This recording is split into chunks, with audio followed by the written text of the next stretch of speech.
Welcome to the Regeneron Pharmaceuticals second quarter 2025 earnings conference call. My name is Shannon, and I will be your operator for today's call. At this time, all participants are on a listen-only mode. Later, we will conduct a question-and-answer session. Please note that this conference call is being recorded. I will now turn the call over to Ryan Crowe, Senior Vice President, Investor Relations. You may begin. Thank you, Shannon. Good morning, good afternoon, and good evening to everyone listening around the world. Thank you for your interest in Regeneron, and welcome to our second quarter 2025 earnings conference call. An archive and transcript of this call will be available on the Regeneron Investor Relations website shortly after our call concludes. Joining me on today's call are Dr. Leonard Schleifer, Board Co-Chair, Co-Founder, President, and Chief Executive Officer; Dr. George Yancopoulos, Board Co-Chair, Co-Founder, President, and Chief Scientific Officer; Marion McCourt, Executive Vice President of Commercial; and Chris Fenimore, Executive Vice President and Chief Financial Officer. After our prepared remarks, the remaining time will be available for Q&A. I would like to remind you that remarks made on today's call may include forward-looking statements about Regeneron. Such statements may include, but are not limited to, those related to Regeneron and its products and business, financial forecast and guidance, development programs and related anticipated milestones, collaborations, finances, regulatory matters, payer coverage and reimbursement, intellectual property, pending litigation and other proceedings, and competition. Each forward-looking statement is subject to risks and uncertainties that could cause actual results and events to differ materially from those projected in that statement. A more complete description of these and other material risks can be found in Regeneron's filings with the United States Securities and Exchange Commission, including its Form 10-Q for the quarter ended June 30, 2025, which was filed with the SEC this morning. Regeneron does not undertake any obligation to update any forward-looking statements, whether as a result of new information, future events, or otherwise. In addition, please note that GAAP and non-GAAP financial measures will be discussed on today's call.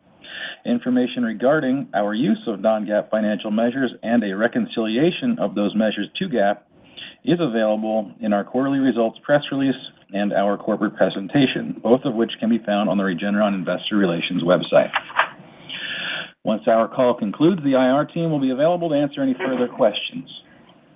With that, let me turn the call over to our President and Chief Executive Officer, Dr. Leonard Schleifer. Len, please go ahead.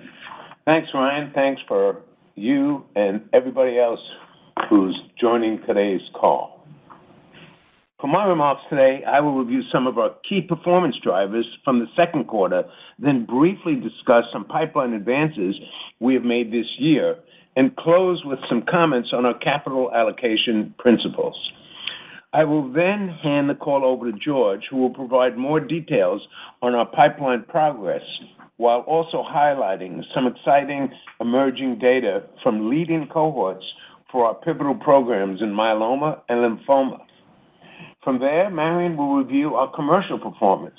And finally, Chris will detail our quarterly financial results and provide an update on our 2025 financial guidance. Regeneron delivered a strong second quarter, driven by durable growth drivers across our commercial portfolio. Worldwide net product sales for Dupixent increased by 21% and Libtayo by 25% at constant exchange rates, while EYLEA HD in the U.S. grew by 29% compared to the second quarter of last year. With respect to EYLEA, second quarter 2025 U.S. net product sales were $754 million, down 39% compared to the second quarter of last year. Sequentially, compared to the first quarter of 2025, physician unit demand declined by 10%, but net product sales were favorably impacted by prior period inventory dynamics. We expect ongoing switches to EYLEA HD, competitive pressures, patient affordability issues, and pricing to continue to negatively impact EYLEA U.S. net product sales going forward. EYLEA HD had a very encouraging performance in the second quarter, with U.S. net product sales reaching $393 million, an all-time high, driven by a notable step-up in physician unit demand. Future product enhancements, including prefilled syringe administration and every 4-week dosing interval for approved indications, and the addition of macular edema following retinal vein occlusion, or RVO, are expected to help further realize the EYLEA HD commercial opportunity. These EYLEA HD enhancements are now likely to be delayed from their August 2025 PDUFA dates as a result of observations from an FDA general site inspection at the filler for these regulatory applications, Catalent Indiana LLC, which was recently acquired by Novo Nordisk AS. Prior to its acquisition, this site was owned and operated by Catalent Inc., a leading contract manufacturer that in their fiscal year 2024 produced nearly 70 billion unit doses and did business with the vast majority of the top biopharmaceutical companies in the world. This inspection was completed in mid-July and was not specific to EYLEA HD. Novo has been in communication with the FDA and expects to file its comprehensive and robust response next week. Based on our review of the observation and Novo's proposed response, along with the progress we have made with alternate third-party fillers, we anticipate an expeditious resolution of our filling issues for EYLEA HD. The BLA for odronextamab, a bispecific antibody targeting CD20 and CD3 for relapsed refractory follicular lymphoma, was also impacted by the Catalent Indiana LLC site inspection and resulted in the FDA issuing a CRL earlier this week. Moving to Dupixent, second quarter 2025 global net product sales were $4.3 billion, up 21% on a constant currency basis versus the second quarter of 2024. Now annualizing at over $17 billion, Dupixent global growth continues across all approved indications in all approved age groups and across geographic regions. In the U.S., Dupixent net product sales grew 23% to the second quarter of last year and continues its leadership position in both new-to-brand prescription share and total prescription share across all indications approved prior to this year. Over the past 10 months, 3 new indications, chronic obstructive pulmonary disease, or COPD, chronic spontaneous urticaria, or CSU, and bullous pemphigoid, or BP, were approved by the FDA, enabling Dupixent to potentially treat more than 600,000 additional biologic-eligible patients. These approvals bring the total addressable population for Dupixent in the U.S. to over 4 million patients, of which only a small fraction are being actively treated, positioning Dupixent to remain a strong growth driver over the near, medium, and long term. Global Libtayo net product sales grew 25% on a constant currency basis compared to the second quarter of last year and are now annualizing at $1.5 billion. In the U.S., where net product sales grew 16%, Libtayo continues to be the market-leading immunotherapy for advanced non-melanoma skin cancers while building share in the lung cancer market. We are looking forward to the FDA decision and potential launch later this year of Libtayo in high-risk adjuvant cutaneous squamous cell carcinoma, where Libtayo has the potential to become the standard of care. If approved, Libtayo will be the first and only PD-1 antibody for this setting and would represent a significant advance for the up to 10,000 addressable patients in the U.S. who could benefit from this treatment. Moving to our pipeline, which now includes approximately 45 product candidates in various stages of clinical development. We continue to make significant investments in R&D that have yielded notable progress across several key programs so far this year, which George will discuss in just a moment. Over the next 6 months, we anticipate phase 3 data for our C5 program in generalized myasthenia gravis, for fianlimab, our LAG-3 antibody in combination with Libtayo in advanced melanoma, For garetosmab, our activin A antibody in fibrodysplasia ossificans progressiva, or FOP, and our programs for birch and cat allergies. We also expect to make a decision on next steps for itepekimab in COPD. Several differentiated early clinical and preclinical programs spanning hematology, genetic medicines, ophthalmology, oncology, and immunology represent an exciting next wave of innovations at Regeneron. Finally, I'd like to provide an update on how we think about allocating shareholder capital. At our core, we firmly believe that internal investment offers the greatest potential return for shareholders. Therefore, we plan to continue investing heavily in our internal R&D programs while also making significant capital investments in the United States to support anticipated future growth. We're investing over $7 billion in the U.S. over the coming years to expand our research and development capabilities and our manufacturing network, including a brand new state-of-the-art fill-finish manufacturing facility in Rensselaer, New York. We also believe that these critical investments should be complemented by direct returns of capital to shareholders through share repurchases and dividends, and we remain committed to funding both for the foreseeable future. Given the strength of our balance sheet, we also have the flexibility to engage in business development, and our focus remains on opportunities that can accelerate or strengthen our existing R&D capabilities. We have historically focused mainly on early-stage assets and innovative platform technologies with significant synergies to our internal R&D efforts, while also considering differentiated later-stage opportunities in areas with high unmet medical need that complement our R&D focus. In closing, Regeneron's business remains sound, with impressive commercial execution driving strong financial results in the second quarter. Our pipeline is poised to deliver scientific breakthroughs that can potentially help treat millions of patients and translate into meaningful commercial opportunities. The commercial team remains focused on maximizing growth drivers from our inline brands while successfully launching new products and indications. Finally, we continue to prudently deploy capital with the goal of delivering long-term value to shareholders. With that, I'll now turn the call over to George. Thanks, Len. I'll start with Dupixent, which continues to set a high bar across multiple type 2 allergic diseases. Dupixent achieved another recent milestone as the first and only FDA-approved targeted medicine for bullous pemphigoid, a chronic, debilitating, and relapsing rare skin disease.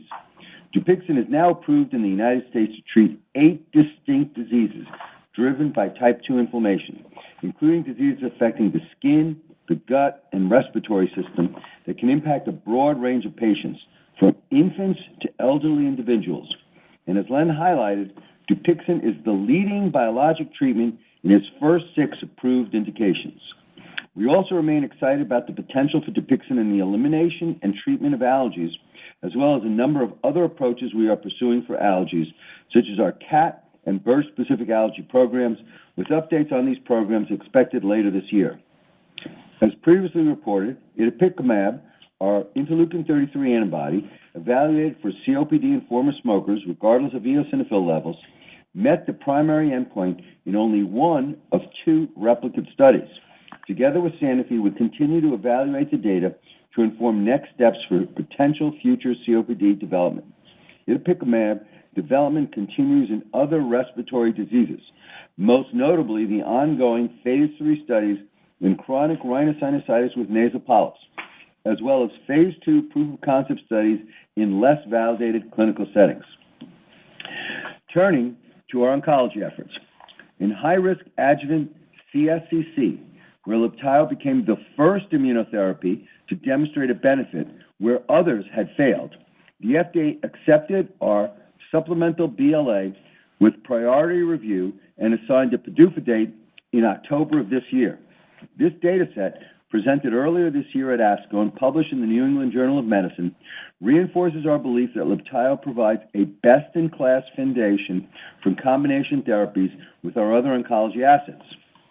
And in this context, Libtayo is being tested in combination with fianlimab, our LAG-3 antibody, in a pivotal trial in first-line advanced melanoma, a setting in which this combination has generated compelling preliminary efficacy data when compared cross-trial to PD-1 monotherapy. The primary endpoint for this study is progression-free survival, and Keytruda monotherapy is the control. Enrollment for the PFS cohort was completed in January as expected, but results are now anticipated in late 2025 or early 2026 as the blinded PFS event rate accrual has slowed in recent months.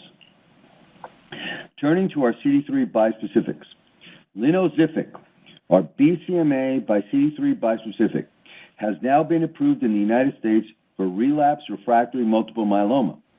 Linvoseltamab's label is differentiated compared to other FDA-approved BCMA bispecifics with nearly double the complete response rates.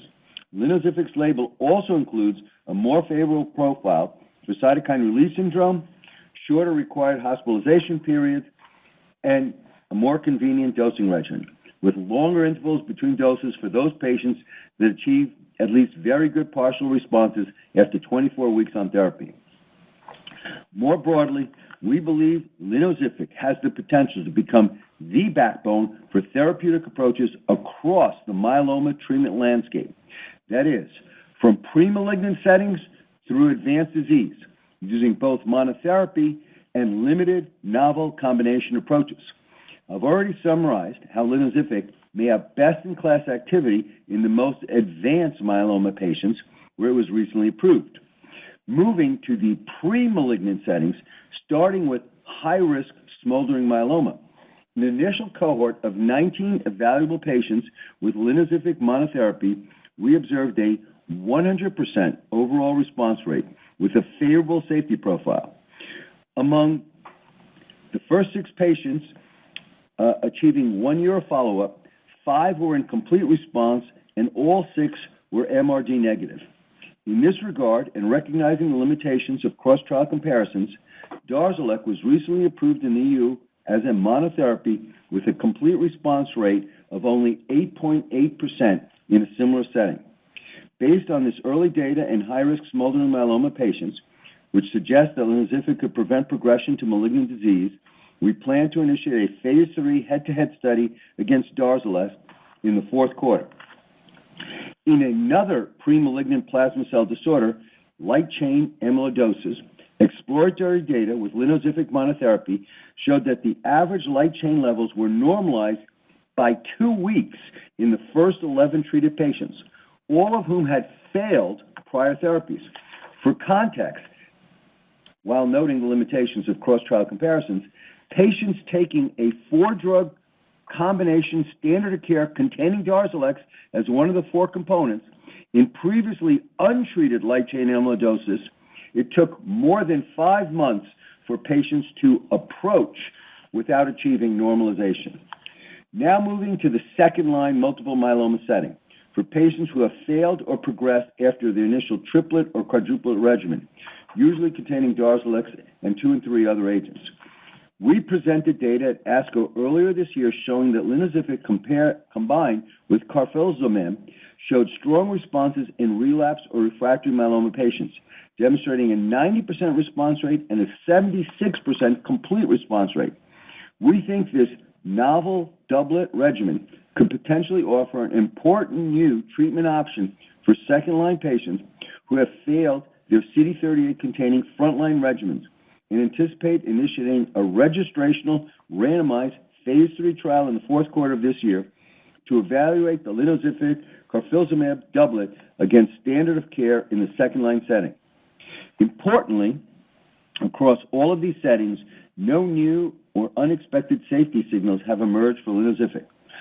Based on these collective data sets, suggesting that Linvoseltamab may have unprecedented ability to address myeloma and pre-malignant disease and become a new backbone for myeloma therapies, we anticipate conducting as many as 10 registrational trials for Linvoseltamab, including a broad registrational program in frontline myeloma for transplant-eligible and ineligible patients.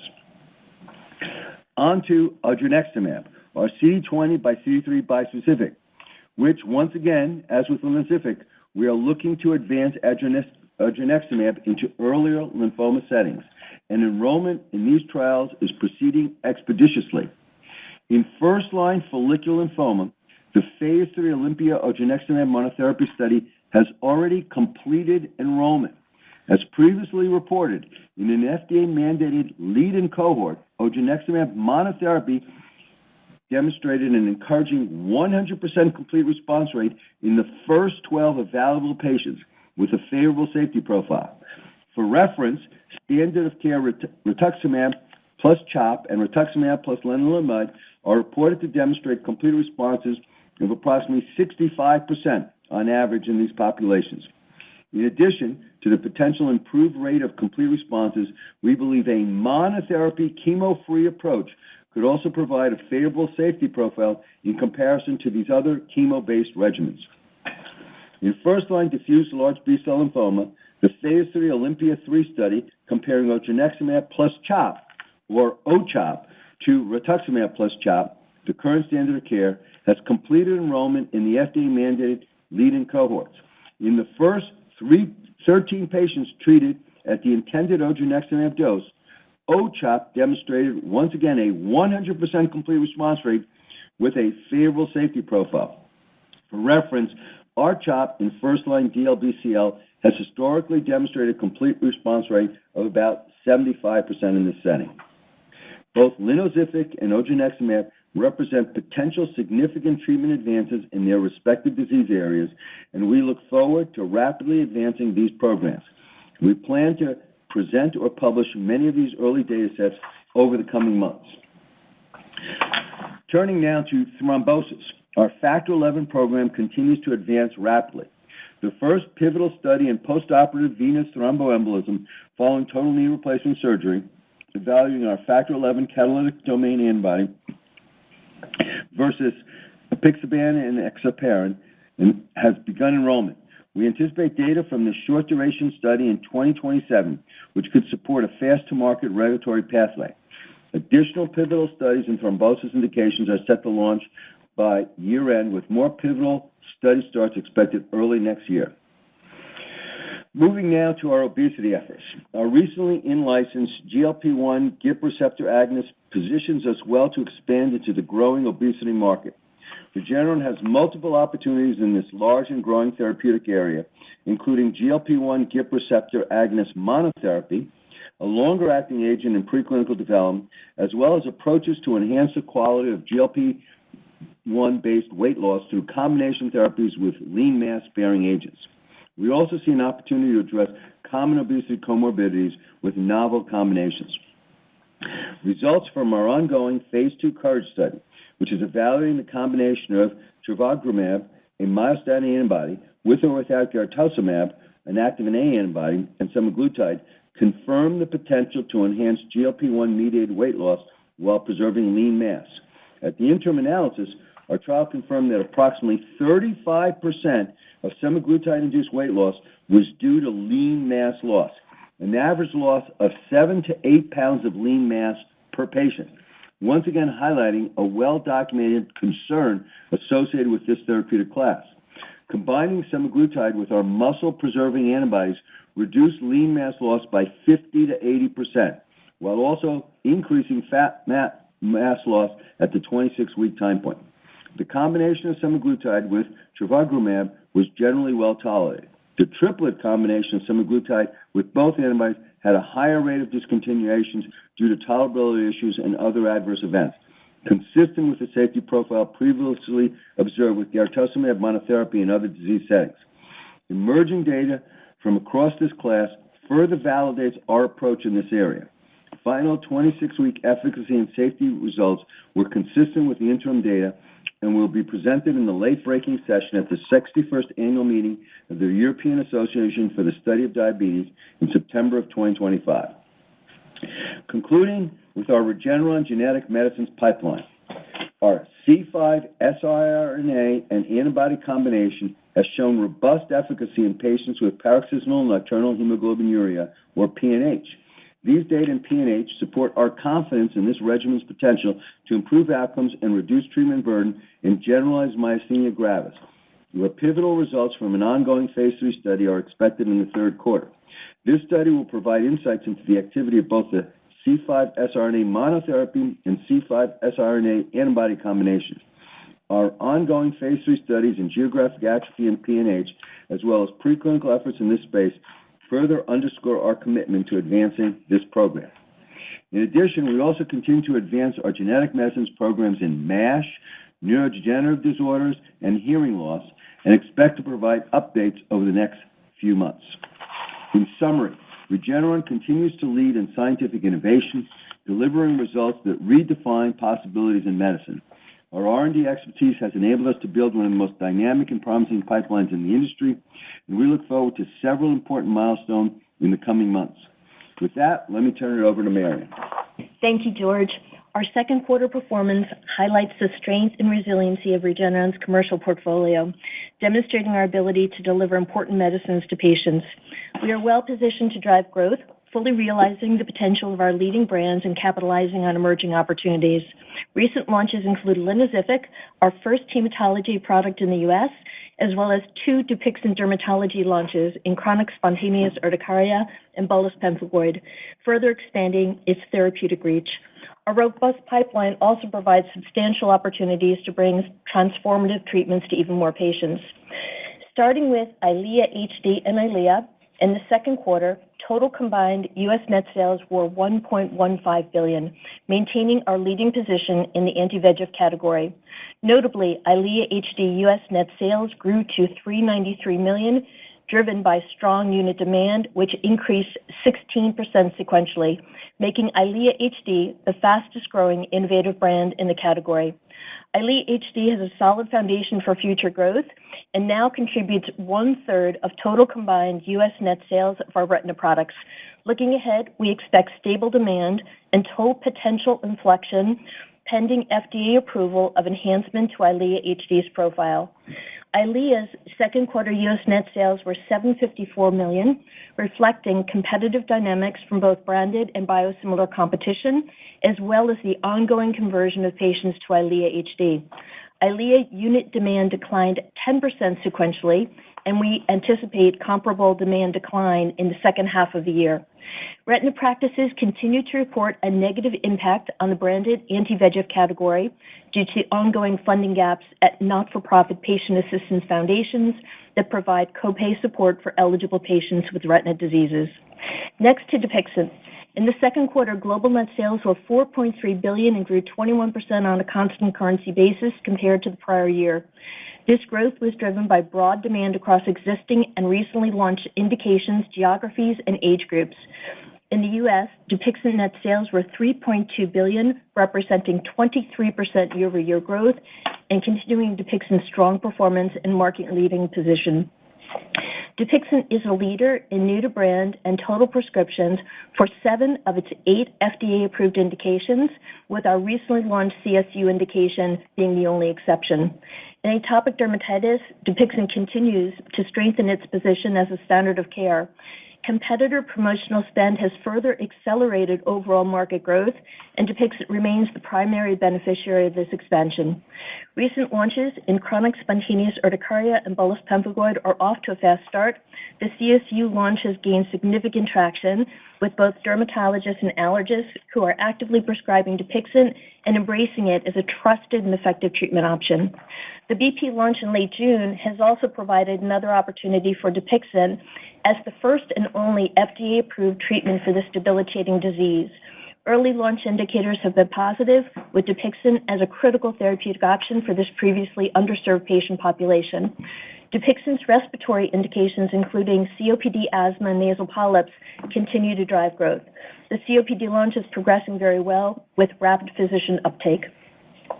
Turning to oncology and hematology, in the second quarter, Libtayo delivered global net sales of $377 million, growing 25% on constant currency basis compared to the prior year.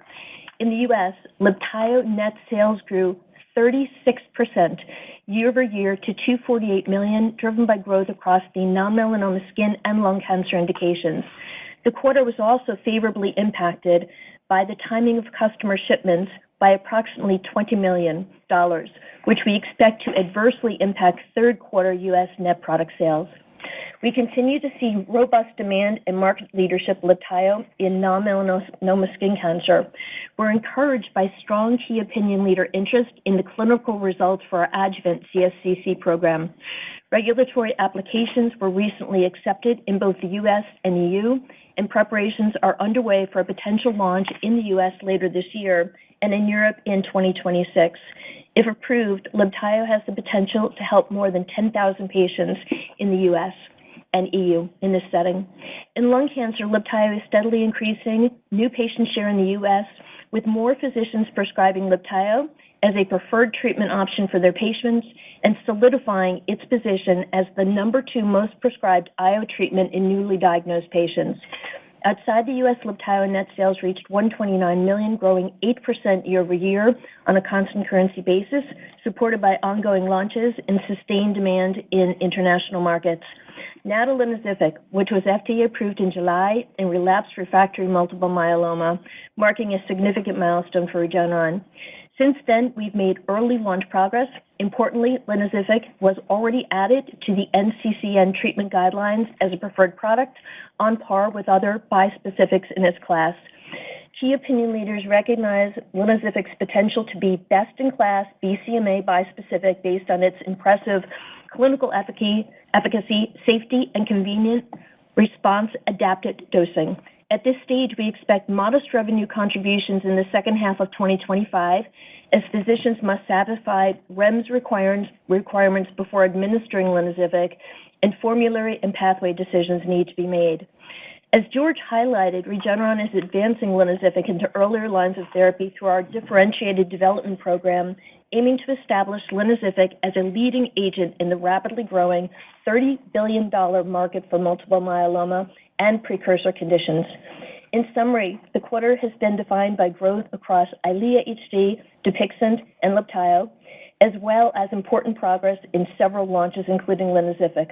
Our commercial portfolio is well positioned to capitalize on many near-term growth opportunities, enabling us to deliver treatments to more patients. And with that, I'll turn the call to Chris.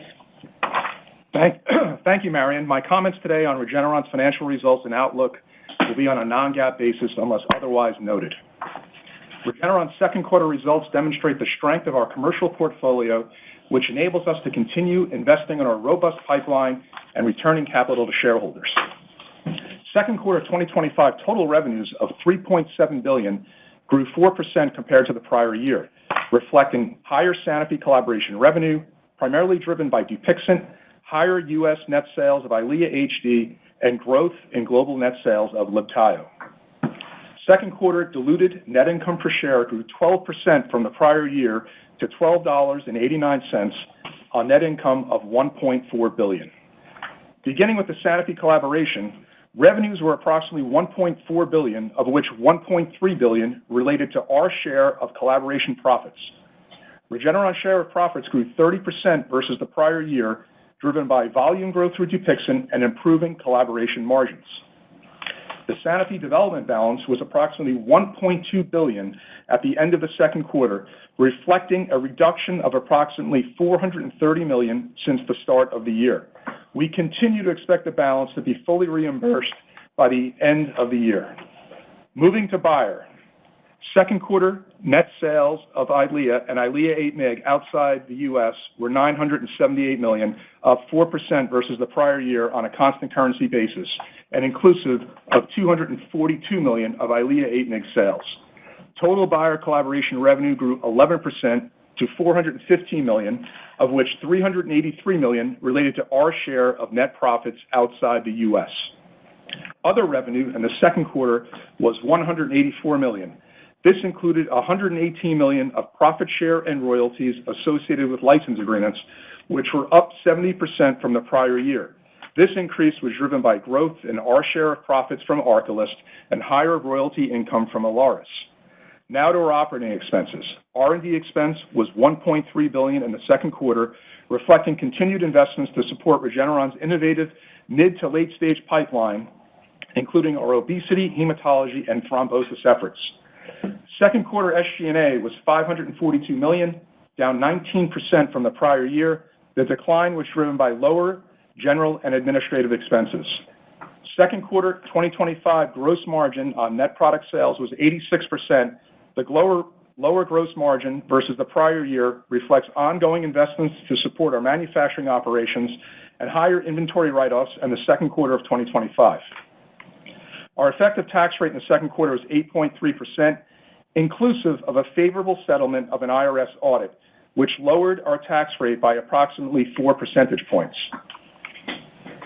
Regeneron generated $1.7 billion in free cash flow through the first 6 months of 2025 and ended the quarter with cash and marketable securities of $17.5 billion and debt of approximately $2.7 billion.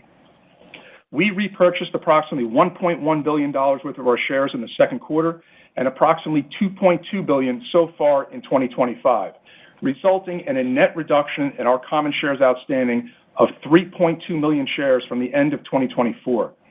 With approximately $2.8 billion still available for share repurchases as of June 30th, we remain opportunistic buyers of our shares. We have made some updates to our 2025 financial guidance. Changes in guidance ranges for SG&A, R&D, and COCM expenses result in a combined net decrease of $125 million at the respective midpoints, partially offset by slightly lower gross margin guidance. Importantly, the change to our gross margin guidance is unrelated to recent tariff announcements. While many details from the U.S.-EU trade agreement have yet to emerge, including when a tariff may go into effect, we do not currently expect a 15% tariff on non-generic pharmaceutical products to have a material impact on our financial results in 2025.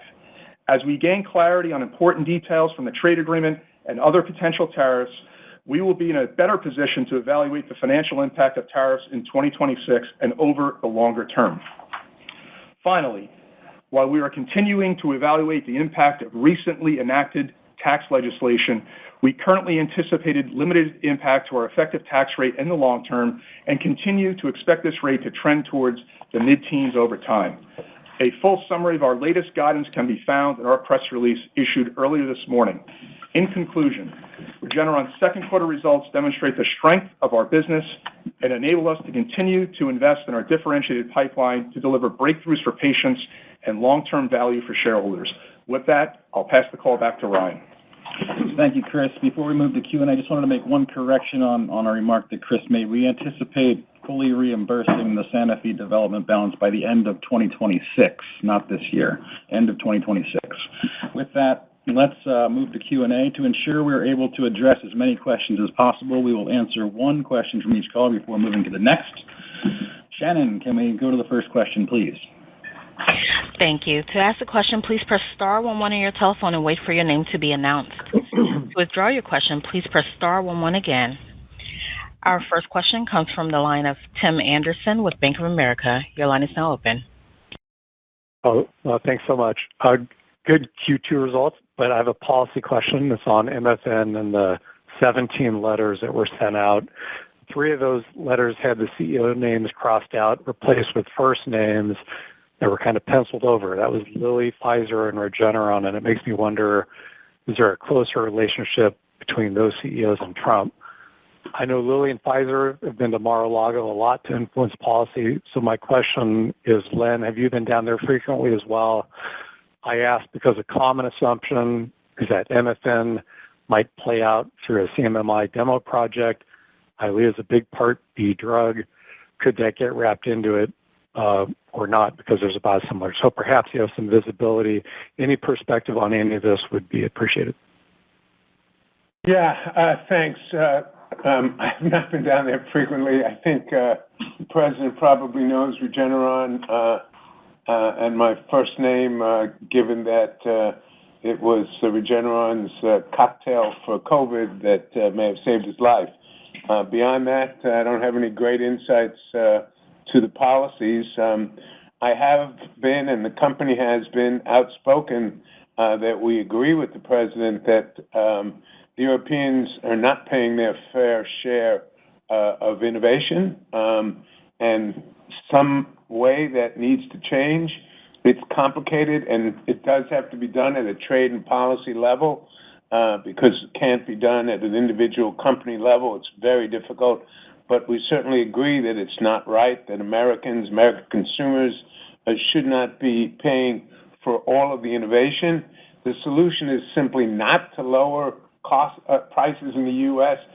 Without some equilibrating in Europe, because then there'll be no innovation. But the answer to your question, Tim, is don't have any unique insight because my first name was used. Thanks, Len. Let's move to the next question, please, Shannon. Our next question comes from Tyler Van Buren of TD Cowen. Your line is now open. Great. Thanks, guys. Congratulations on the large beat. Great to see you this quarter.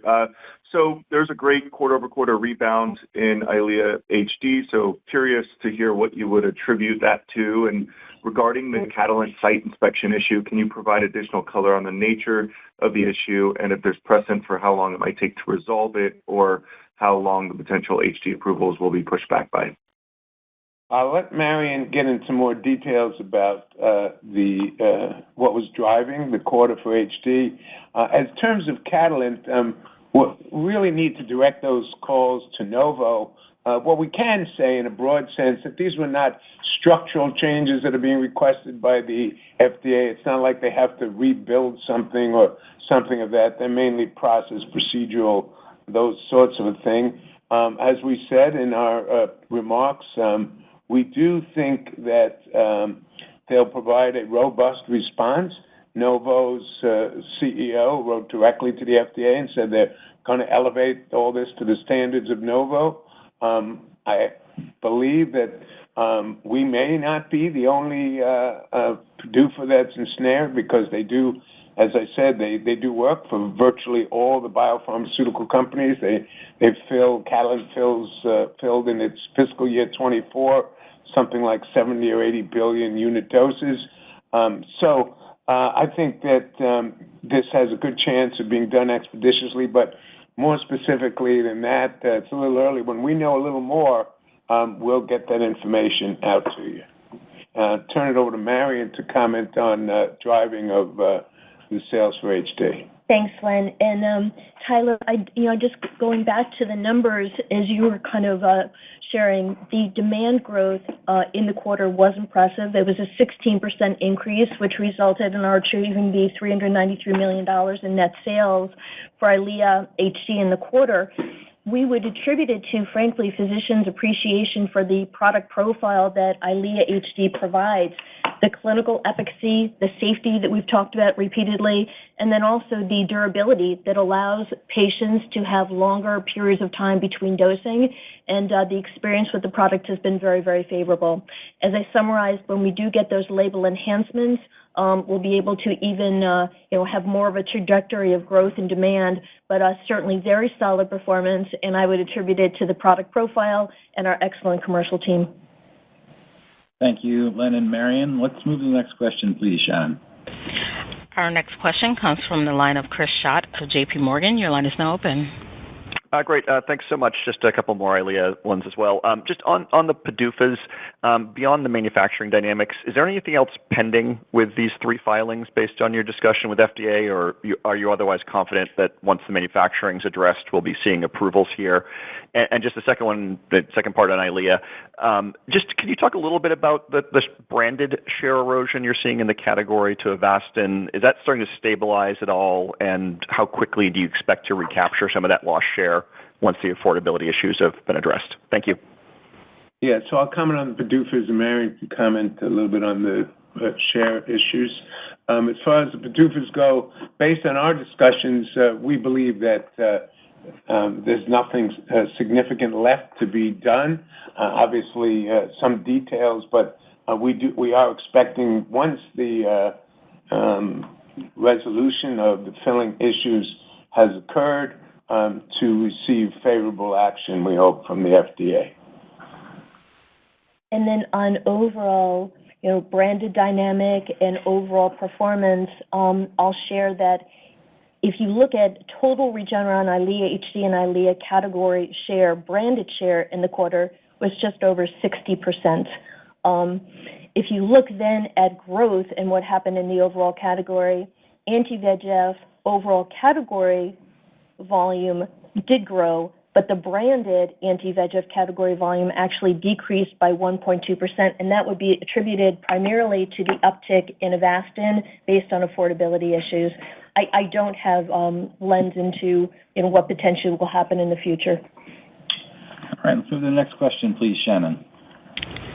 Our next question comes from the line of Jeff Meacham with Citi. Your line is now open. Hey, morning, guys. Long-time listener, first-time caller. Thanks for the question. Len, you mentioned up front, internal R&D is really the best use of capital.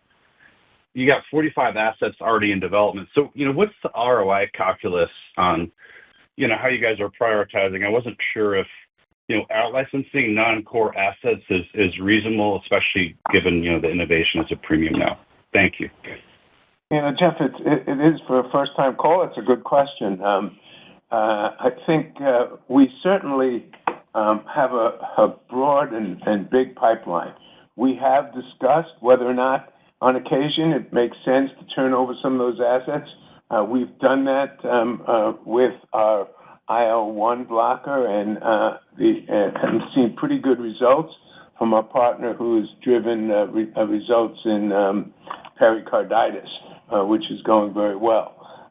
We do think that is a potential, but there are some areas where you don't want to do one-offs, like oncology. I think what you heard from George is that, part of his original strategy was to have a menu of agents that might be useful to combine. So we probably wouldn't want to do something in that area. But it's a fair point, and we do spend a lot of money on internal R&D, and if it makes sense to partner or out-license, we're certainly not structurally adverse to that. Okay, let's move to the next question, please, Shannon. Our next question comes from the line of Carter Gould with Cantor. Your line is now open. Good morning. Thanks for taking the question. I know it's only been a month since you formally launched the matching program with Good Days, but can you help us think about if there's been if you've delivered any matching funds yet, and the extent to which you expect this to, return as a tailwind to your commercial performance in the back half of the year? Thank you. I think it's still early for the program since it's only been in place for about a month. And therefore, I don't think we have any useful information to share. We'll get that later this quarter or at the end of the quarter. But we haven't heard through the grapevine of any major contributions yet. But we're watching this space very closely. We really do hope that our contribution in a matching form will stimulate others to contribute. But thus far, we don't have a lot to report. Thanks, Len. Next question, please, Shannon. Our next question comes from the line of Cory Kasimov with Evercore ISI. Your line is now open. Hey, good morning, guys. Thanks for taking the question. Curious as to your thoughts on the competitive OX40 ligand data shared thus far and how you believe this potentially competes with Dupixent's overall profile. Thank you. George, you want to cover that? Well, the data is interesting. It, right now, I don't think suggests that it's offering really any advantages, and certainly it'll be a long time before it can approach the comfort of the safety profile. Let me just remind you that Dupixent is one of the only, if not the only immunomodulator in the world that we've shown largely attacks a vestigial pathway, which is largely not necessary to people living in the developed world because it's part of the immune system that was designed to attack largely obsolete pathogens that we no longer have to fight in developed countries. Most other approaches, including the OX40 approaches and so forth, are much more general approaches that attack fundamental parts of the immune system that are required very broadly. And so it's going to be a long time before you would feel comfortable that you have the safety profile that you have with Dupixent. So one of the miracles of Dupixent is its incredible efficacy, but which is so far relatively unmatched, but just as if not more importantly, that it is an immunomodulator that actually corrects the immune system and does not debilitate it by creating any profound immunosuppression. So I think when you look at other agents, whether you're talking about OX40 or talking about the JAKs or anything else, they are much broader at attacking the immune system. And so it's going to take a long time, I think, for to develop the sort of comfort that one has with the incredible safety profile of Dupixent, let alone its efficacy. And the corollary, of course, of what George was saying about attacking broadly is that we will deal with patients who have comorbidities.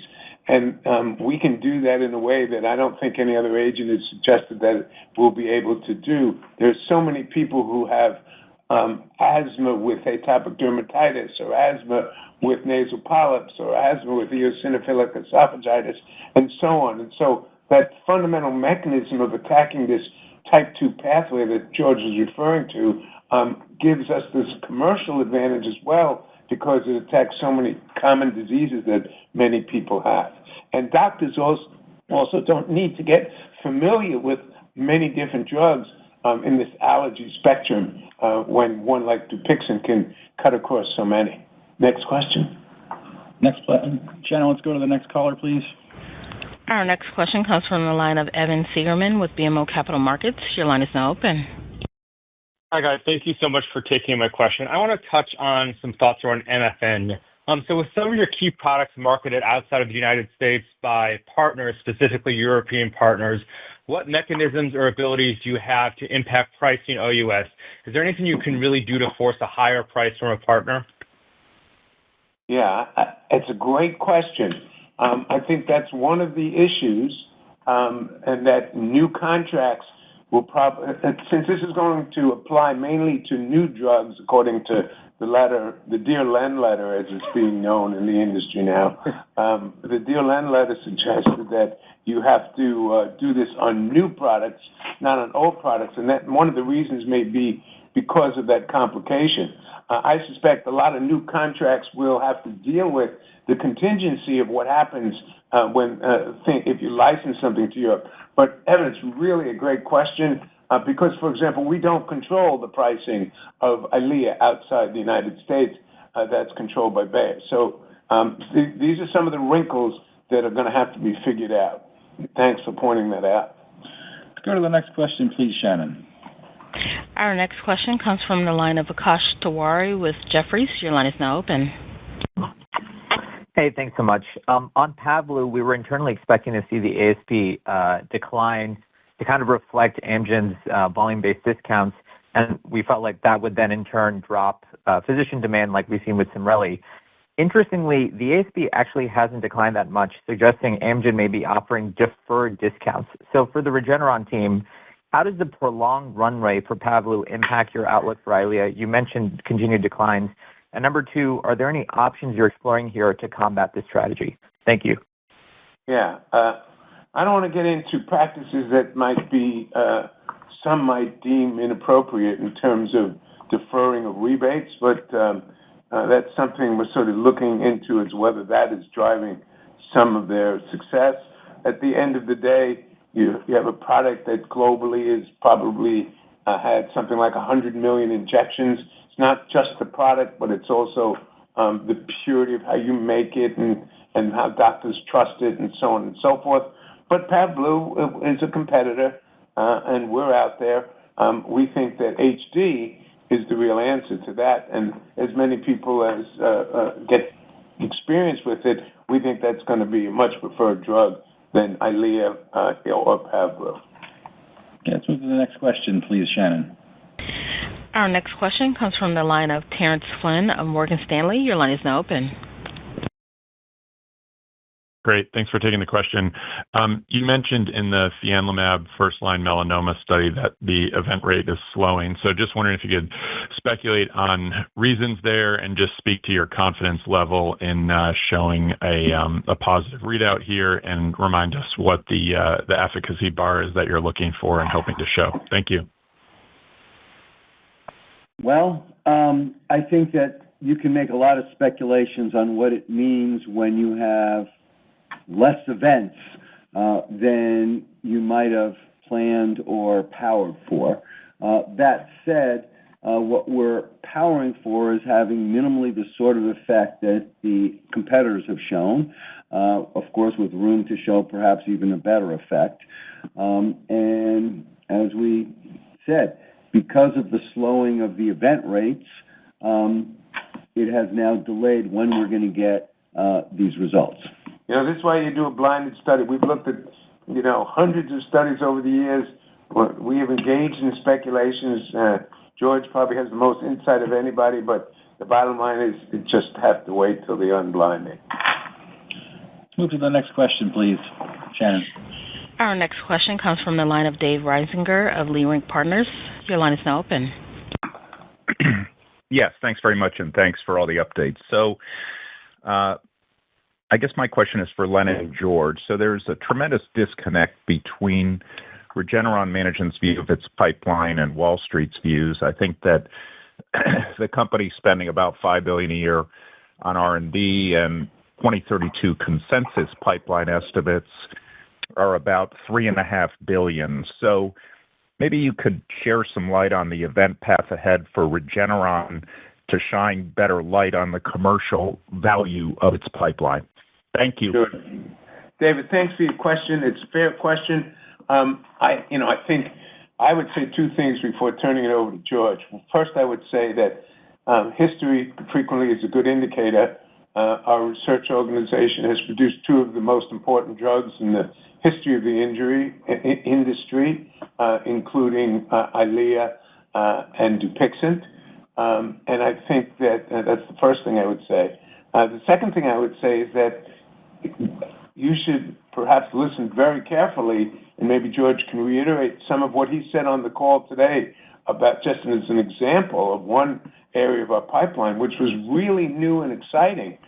These data in early stage myeloma, smoldering myeloma, and early stage DLBCL lymphoma are really quite encouraging for us. And we are going full steam ahead into myeloma. We're going to probably have somewhere in the neighborhood of 8 different phase 3s going by next year. That's a $30 billion market, and it will grow substantially as it moves into the pre-malignant stage. Big opportunities. George, you want to add anything to that? Well, I think we all have to understand and acknowledge that probably the valuation or view of the pipeline is in many ways being capped by concerns about what's going on with our existing mega products, and whether they're going to show growth above and beyond what's going to be happening with those products. I think if one was independently looking at any one of these various new opportunities, like Len said, we believe that our BCMA bispecific, which right now has the best data in one of the most exciting new classes in the entire industry, has a chance to become another one of the most important drugs in the industry, based on certainly a lot of the data that I described today in terms of run-in portions of many of our phase 3 programs with it. And we have several such programs, but I think right now the excitement or enthusiasm of those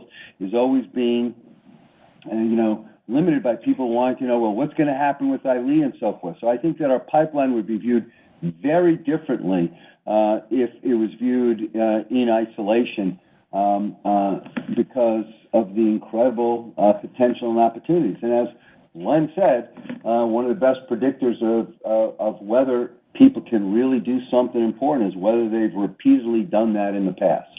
Okay. Yeah. So one other thing I would just add, David, that if you think about where the big opportunities are, lymphoma, myeloma, all the complement-mediated diseases, geographic atrophy, myasthenia gravis, PNH, where we think we have best-in-class.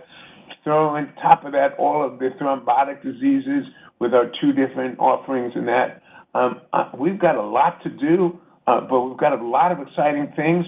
We're going to have some updates, hopefully, in the near future for our allergy program for birch and for cat allergy and our broad general allergy program. This is I would say, investment that is really going to have strong returns. And it is hard for any one analyst or any one analyst team to look at 45 programs, or if you've got 10 different companies and the other 9 have 2 programs each, you could consume all the time, and that's maybe why it doesn't get as much attention as we would like, but we're really excited about it. And I would encourage all of you to go back and listen very carefully to what George said today as a hint on what could happen in this mega space of myeloma. Okay, let's move to the next question, please, Shannon. Our next question comes from the line of Alexandria Hammond of Wolfe Research. Your line is now open. Thanks for taking the question. And I kind of wanted to focus on the pipeline to Len's point. So one of the lesser talked about programs is Regeneron's POSI-70 readout in GMG. So as that readout approaches, can you just remind us again of the bar for success? I guess, what do you think you need to be commercially successful there? Thank you. Well, I can speak to what we need to be clinically successful, and maybe I'll leave it for Marion or speculation about what we need to be commercially successful. We are setting the bar pretty much at the bar that has been achieved with all other agents that are now being utilized in this class. What we think we may have to offer is one of the more convenient dosing regimens. In myasthenia gravis, we don't necessarily think that the sort of extent of blockade and so forth is going to be as important as it is in other diseases in order to demonstrate better efficacy. So the play in myasthenia gravis is to show similar benefit, but with a much more convenient dosing regimen. Let me just remind you, we have a monthly self-administered subcutaneous regimen, which compared to other dosing regimens, which tend to be IV infusions, often administered much more frequently, or even subcutaneous daily injections. We think that those could have a lot of advantages for patients if they demonstrated similar types of efficacy.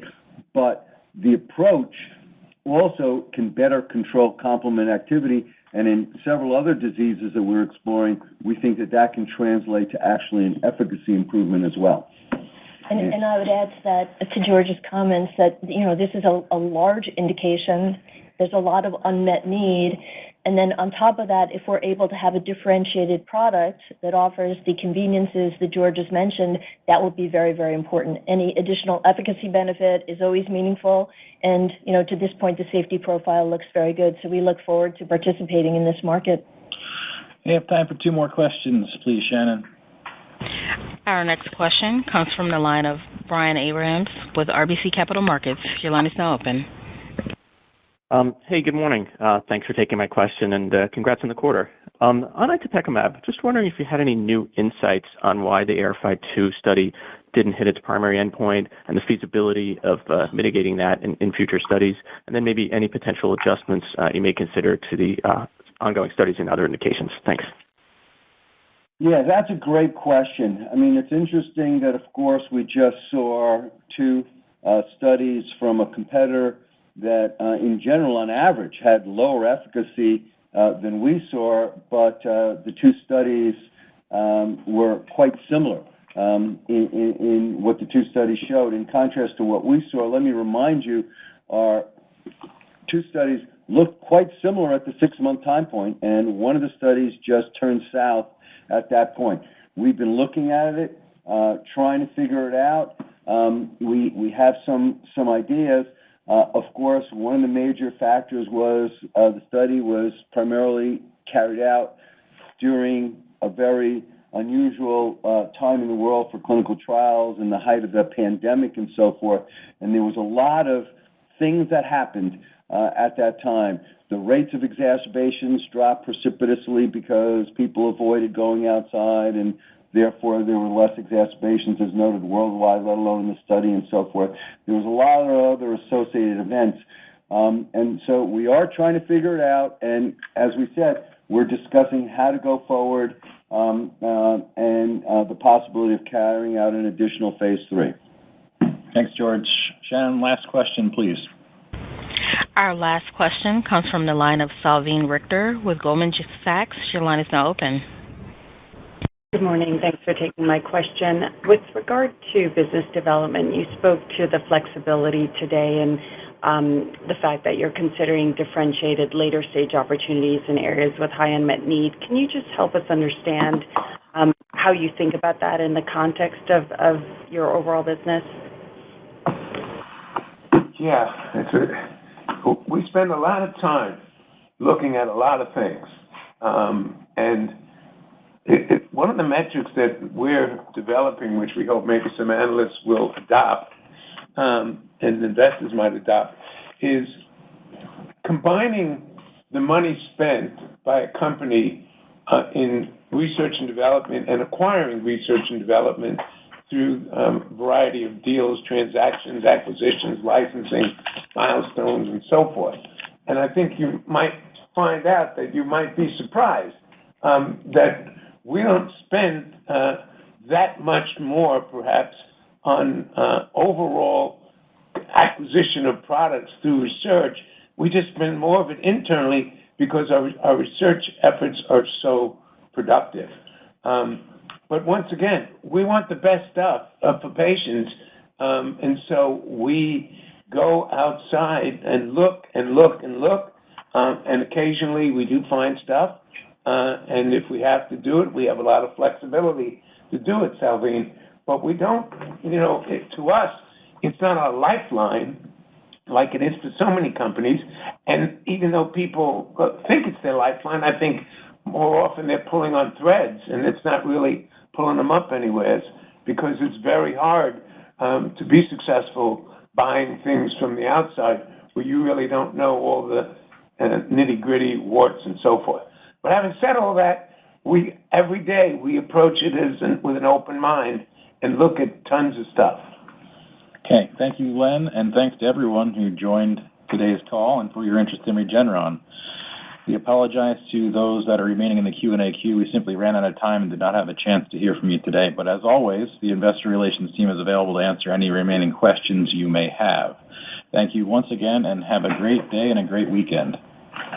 This concludes today's conference call. Thank you for your participation. You may now disconnect.